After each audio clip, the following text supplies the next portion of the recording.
Reverb Nation, that's a music website, says that he put out an album with a three-man music group called Early Black. Music is apparently available.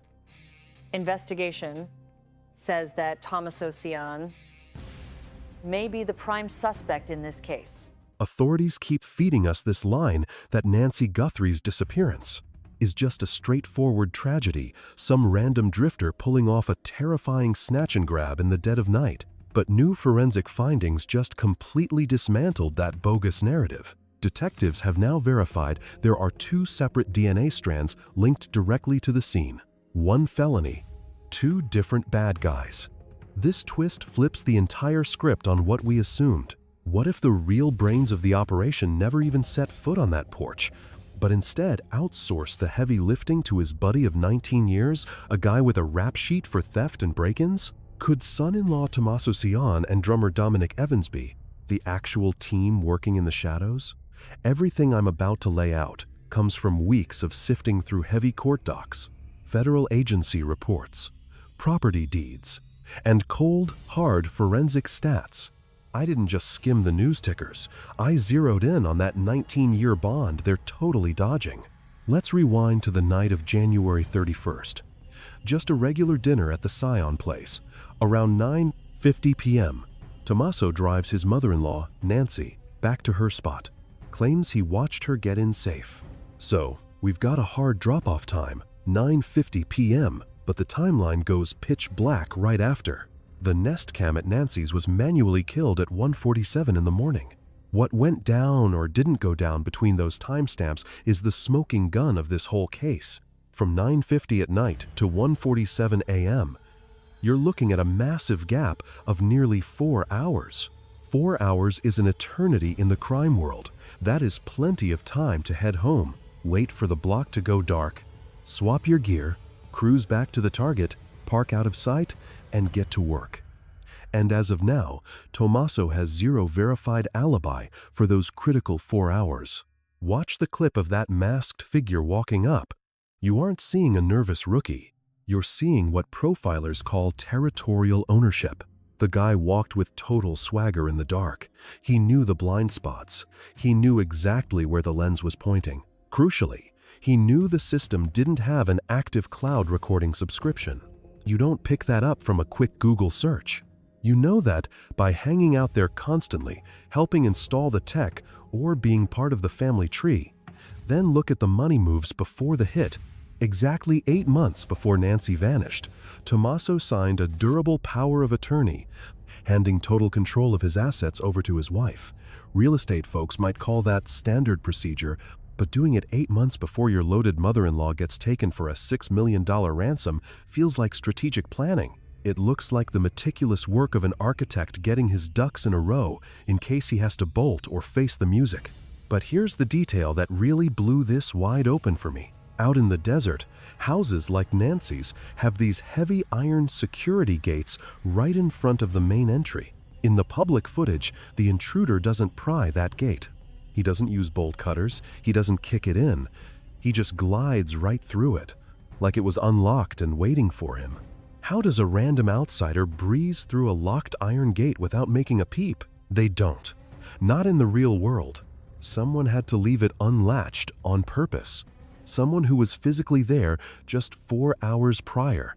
Did Tomaso Cioni leave that outer barrier unsecured to clear a silent path for the muscle arriving at 1:47 a.m.? Police cleared the family fast, but look at the hard facts. An open gate and a 4-hour black hole with absolutely no alibi. If your mother-in-law disappeared and you were the last one to see her, would you feel innocent just because the sheriff gave a press statement? Drop your theories in the comments below. We've identified the mastermind. We've scrutinized the 4-hour gap, the unlocked entry point, the shady wire transfers, and the insider grasp of the surveillance grid. Everything suggests the son-in-law orchestrated the whole nightmare. But here's the snag. When you zoom in on the hard proof, the idea that he acted solo slams right into a concrete barrier. That is the sticking point I just could not reconcile. The numbers refuse to balance out.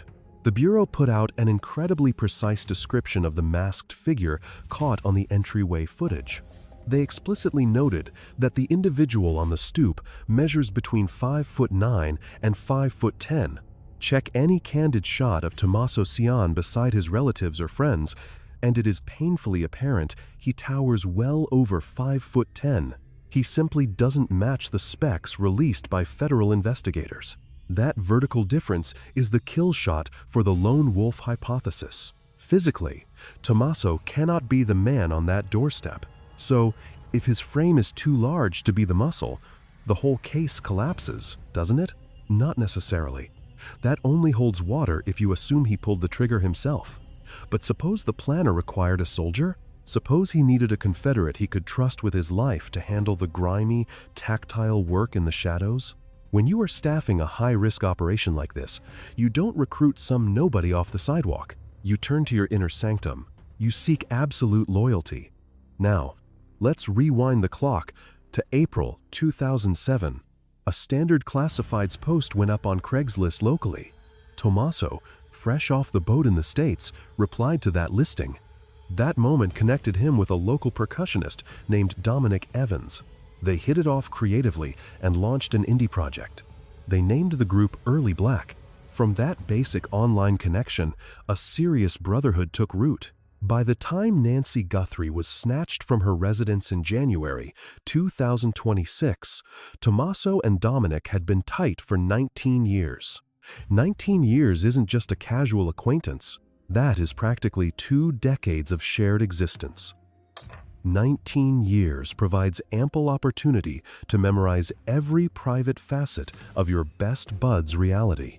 Dominic would have been privy to everything regarding the affluent mother-in-law. He would have absorbed the grievances, the anecdotes, and the fiscal specifics regarding the Guthrie clan.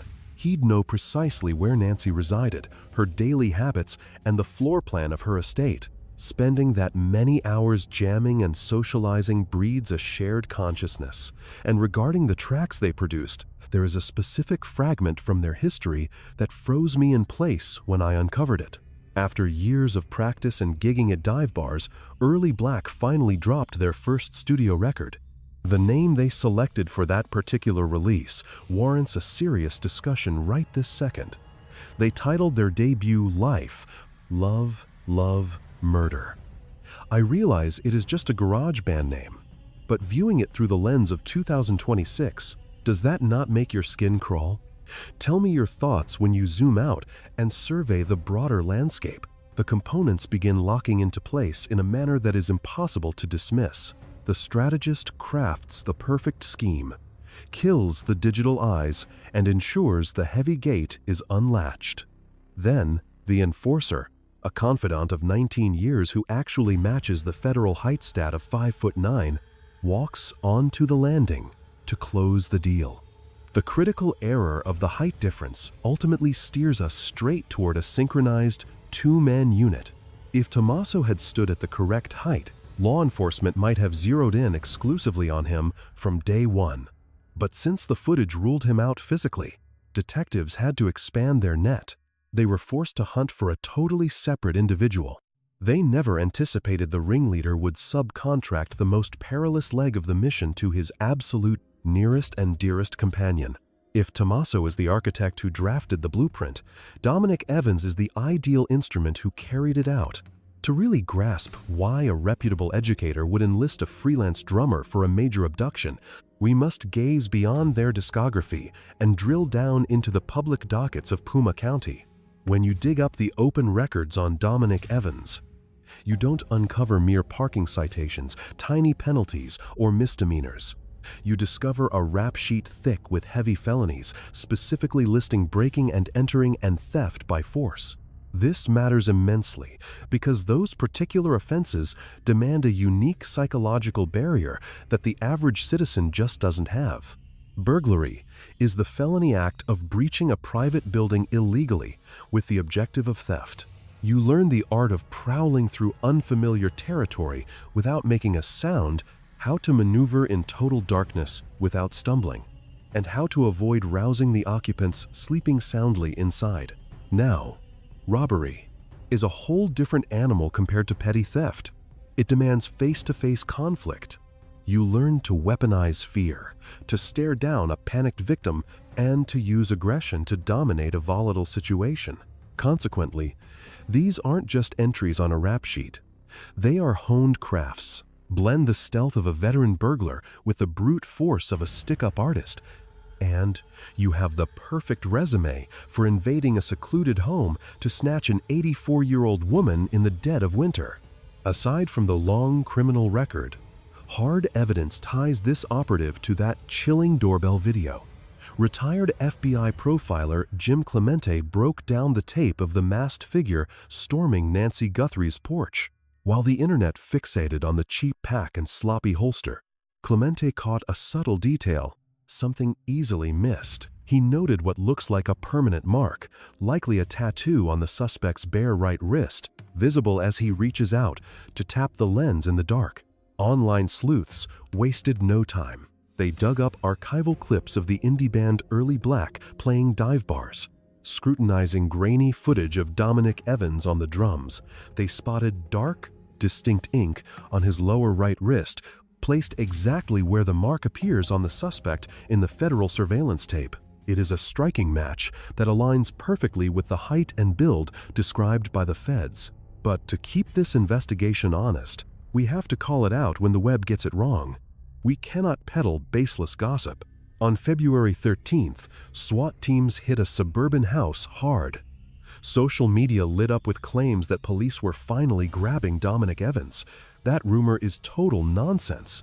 Official reports confirm the operation targeted Luke Daly, a 37-year-old man who has his own unrelated drug troubles. Authorities made it clear Daly had zero connection to Nancy Guthrie's disappearance. Squashing that rumor matters because it proves we are sticking to facts, not hysteria. We don't need phantom raids to implicate Evans. His burglary past, his 19-year bond with the planner, his height, and that wrist tattoo tell a terrifying enough story on their own. The fragments are locking together, one by one, revealing a deception nobody spotted until it was too late to stop it. Meanwhile, let's look at a creepy clip from January 23rd, exactly 9 days before the crime. A neighbor in the area uploaded this to a safety app. It captures a hooded man with a backpack walking backward up a long driveway. This house sits just 6.5 miles from Nancy Guthrie's front door. Why walk in reverse in the dark? Consumer cameras like these use motion sensors to wake up from sleep mode. When you step into the frame, most lenses need a second or two to wake up and adjust to the darkness. By moving in reverse, this guy basically exploited that technological delay, beating the sensor's reaction time. During that brief boot-up window, the feed caught nothing but the back of his sweatshirt hood. When the video finally clicked on for real, his features were already obscured. He wasn't just taking a random stroll through a quiet subdivision. This was a dry run, a cold open, designed to probe the neighborhood's defenses. The collaboration involved is what really stands out. You don't stage a practice session like that solo. You need someone watching your six. Consider the mechanics of drilling a felony in an upscale community.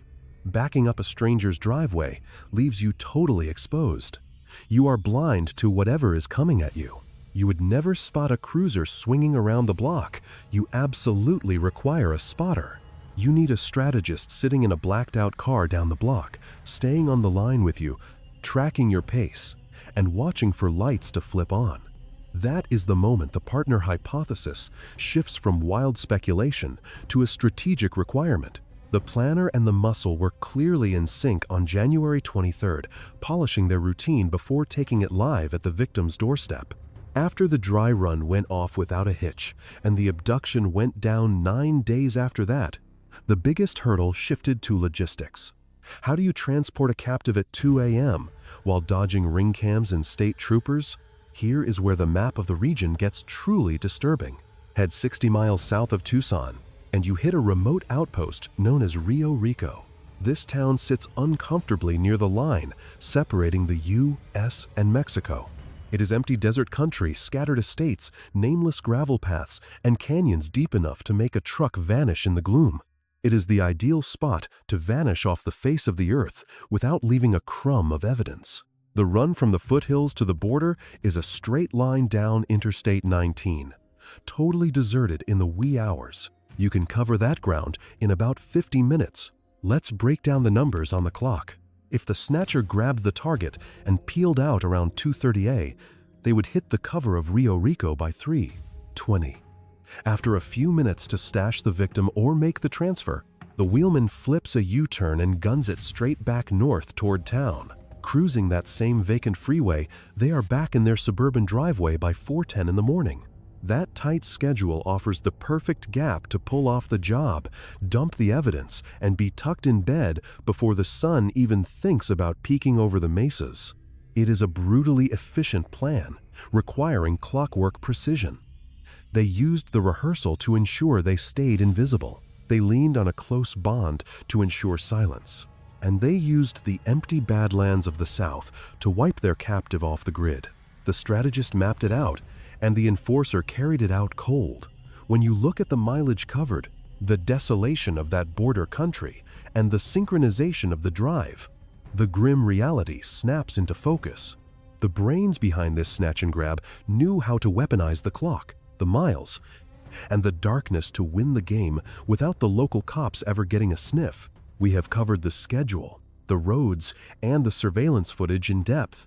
But a perp can only manage the macro environment for so long before slipping up on the molecular level. Police just dropped a bombshell that nukes the idea of a lone wolf working in the shadows. Detectives went on record stating they pulled two entirely different biological samples linked to the attack. One marker matches an unidentified male. The second traces back to another mystery contributor. A solo act leaves one signature, not two. Finding double the DNA shifts the entire bedrock of the case forever. Let's zoom in on where exactly these traces were harvested. Tex pulled one specimen right out of Nancy Guthrie's residence, the exact spot where she was snatched from her sleep. We pulled the second sample from a glove tossed in a ditch about 2 miles from where the crime went down. But let me tell you, this wasn't some random winter mitten. We're talking about a black nitrile glove here, the kind you'd typically see in a high-tech lab or a doctor's office. It's the exact gear an AP biology instructor would be slipping on every single morning. A guy fitting our mastermind's description would probably have stacks of these boxes gathering dust in his garage. Our muscle wore them during the job, but he messed up big time, tossed one out the window while speeding away in a panic, and that changes everything. We aren't hunting some lonely stalker or a solo drifter prowling the desert anymore. A single DNA profile suggests a guy acting on impulse. But two? That screams a well-planned criminal conspiracy. The forensic math is undeniable. We definitely had a minimum of 2 perpetrators physically present when this abduction went down. You had one guy inside the home shedding microscopic evidence, while his partner managed the perimeter and the getaway car, eventually ditching that nitrile glove on the shoulder of the highway. Finding 2 distinct genetic signatures gives us the smoking gun required to fully back up the theory that a mastermind and a henchman were conspiring in the dark to pull off this horrific job. But how do the feds take that anonymous DNA and put real names to the faces? Right now, they're leveraging cutting-edge investigative genetic genealogy.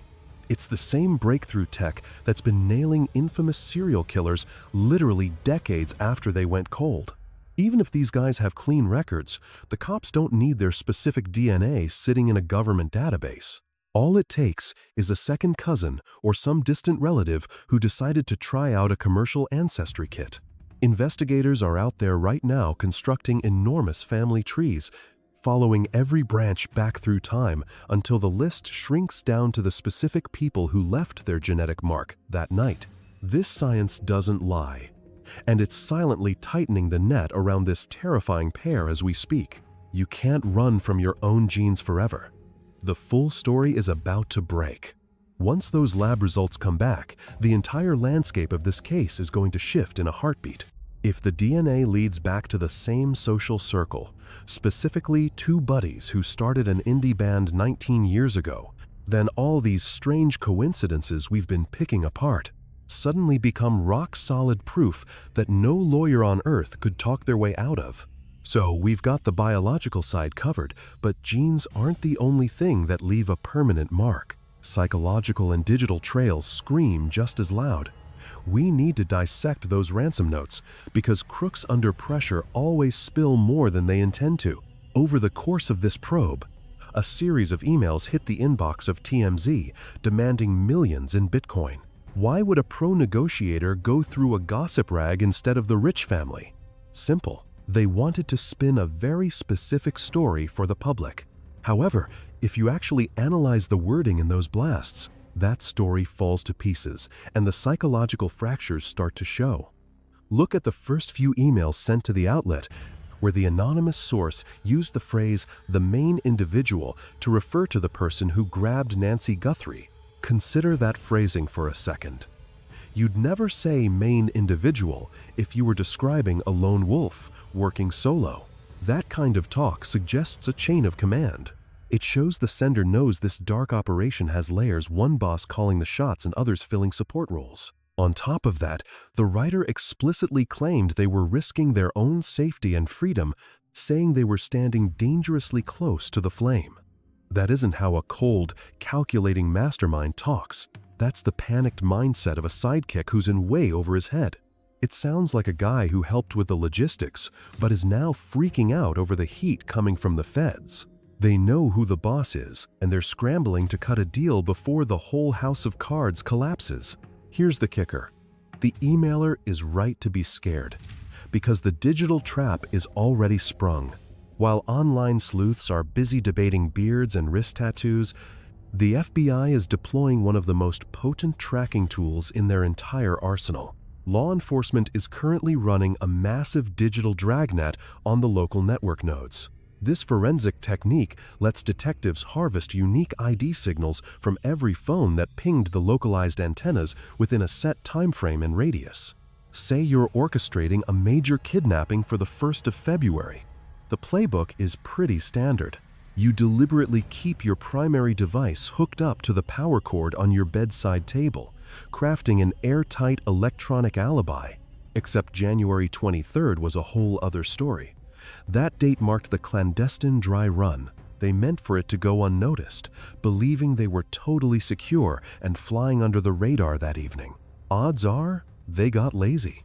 They likely carried their actual mobiles right there in their jackets or jeans. Chances are, they were behind the wheels of cars registered in their own names. Their signals bounced off network relays all the way there, assuming nobody would ever bother checking such an arbitrary day. Fast forward to now, and the feds are scraping logs from antennas servicing the practice zone, situated 6.5 miles from where the abduction went down. They're scouring the records for handsets active between 1 and 3 a.m. on the 23rd of January. Next, they're cross-referencing that dataset against devices spotted near the victim's location on February 1st. The goal is to catch the same identifiers showing up in both batches of evidence.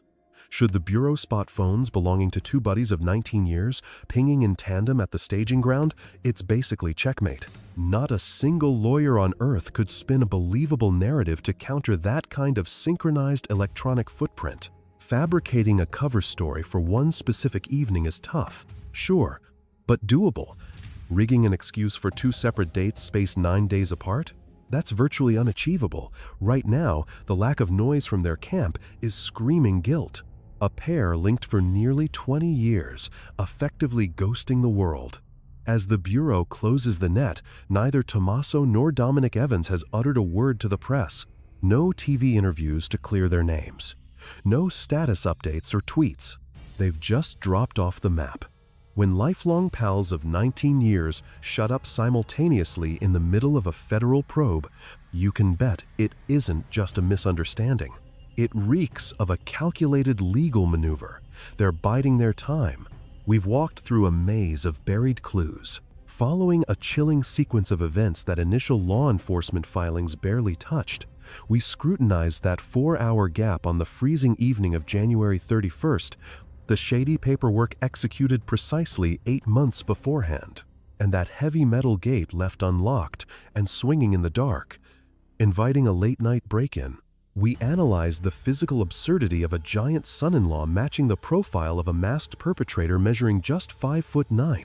Then the final component of the riddle clicked into place. We uncovered a percussionist with a rap sheet for breaking and entering, and theft. A guy with a 19-year bond to our main person of interest. We discovered 2 unique genetic samples lifted from the scene, verifying that 2 individual offenders were definitely operating in concert. We identified the electronic snare set by that dry run on January 23rd. I'm not here to drop a verdict. I'm here to highlight the consistency.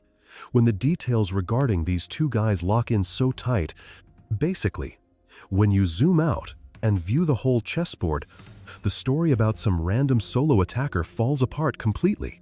There's a huge takeaway at the heart of this scary, unfolding case, and it teaches us that the perfect crime is just a myth. You might be a brilliant mastermind, an esteemed AP bio instructor who knows how to keep a crime scene sterile in a home you know like the back of your hand. You can recruit a seasoned pro, a guy whose shady history trained him to handle victims with force and move through the dark without a sound. You can script every tactical element, right down to the backroads drive to a lonely Dust Bowl town on the border. Yet, regardless of how genius the scheme looks in the blueprints, human error always busts a hole in the logic. Often, that mistake comes from straight-up hubris. The sheer guts required to stage a masked practice run 9 days prior in an upscale area is the same cockiness that blinds you to the electronic. It is the digital footprint pinging relentlessly from the cell phone stuffed carelessly into the pocket of a heavy winter coat. Other times, the break in the case is entirely inside someone's head. Those frantic, desperate emails to the press about the ringleader, that is the sound of someone realizing they are getting burned. It shows the sheer terror of a low-level associate realizing the feds are closing the net around them. Here is why that counts. Detectives do not just build cases on physical clues. They bank on human frailty to crack these mysteries. And right now, there is a massive price tag on the truth. The reward for a tip that leads to an arrest has hit a staggering $200,000. That is life-altering money.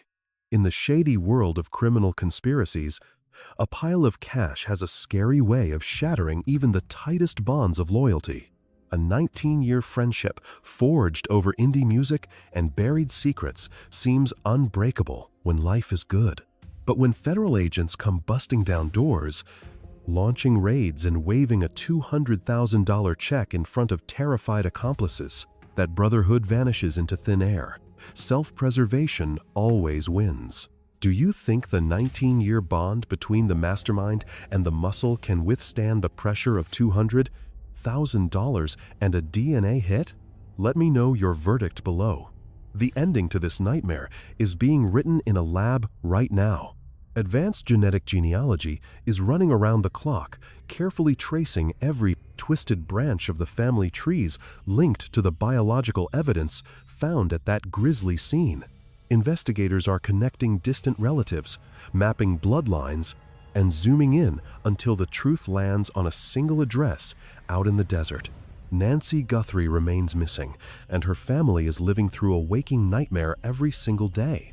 But forensic science is quietly, relentlessly hunting down the monsters. DNA deals in cold facts. It does not care about 19 years of history. It points to a name. The only question is, will it be the men who thought they committed the perfect crime? Thanks a ton for watching.